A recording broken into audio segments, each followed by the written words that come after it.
I'm a big fan of the recent 4.5 deep research that they've launched as well. I That's like it super too. awesome. It helps you really condense your research into a few prompting is super important though, right? The way you prompt, I see people using GPT all wrong. They come and they say that they would just ask a question, right? Of course, that's more, that leads It's me like to a Google believe, search. and it will replace Google search. And can see that trend because when people are asking questions, it's changing the customer behavior or your pattern behavior. Now I'm not going to Google to ask a question. I'm opening my GPT app and I'm asking the same question. It's a very interesting dynamics that's going on in the industry or as a whole. Now, all these LLM models are serving the search intent that used to be served by Google.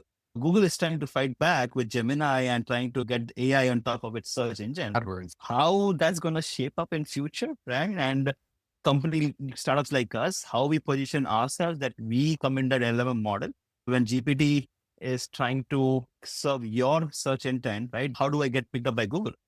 Now the industry is going to change and say, how do I get picked up by LLM? Yeah. And that's a So good that's question. the How question. deep? There are ways. And of course, that's something that you got startup founder, especially the ship that we are on, where it's self-funded, right?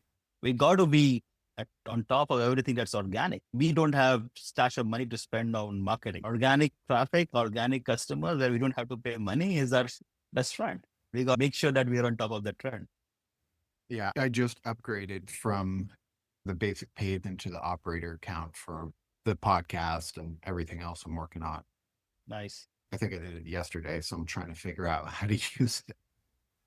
I know it's got great capability. I just need to understand how I can use it in my practice. So I'll get there. I'm sure you will.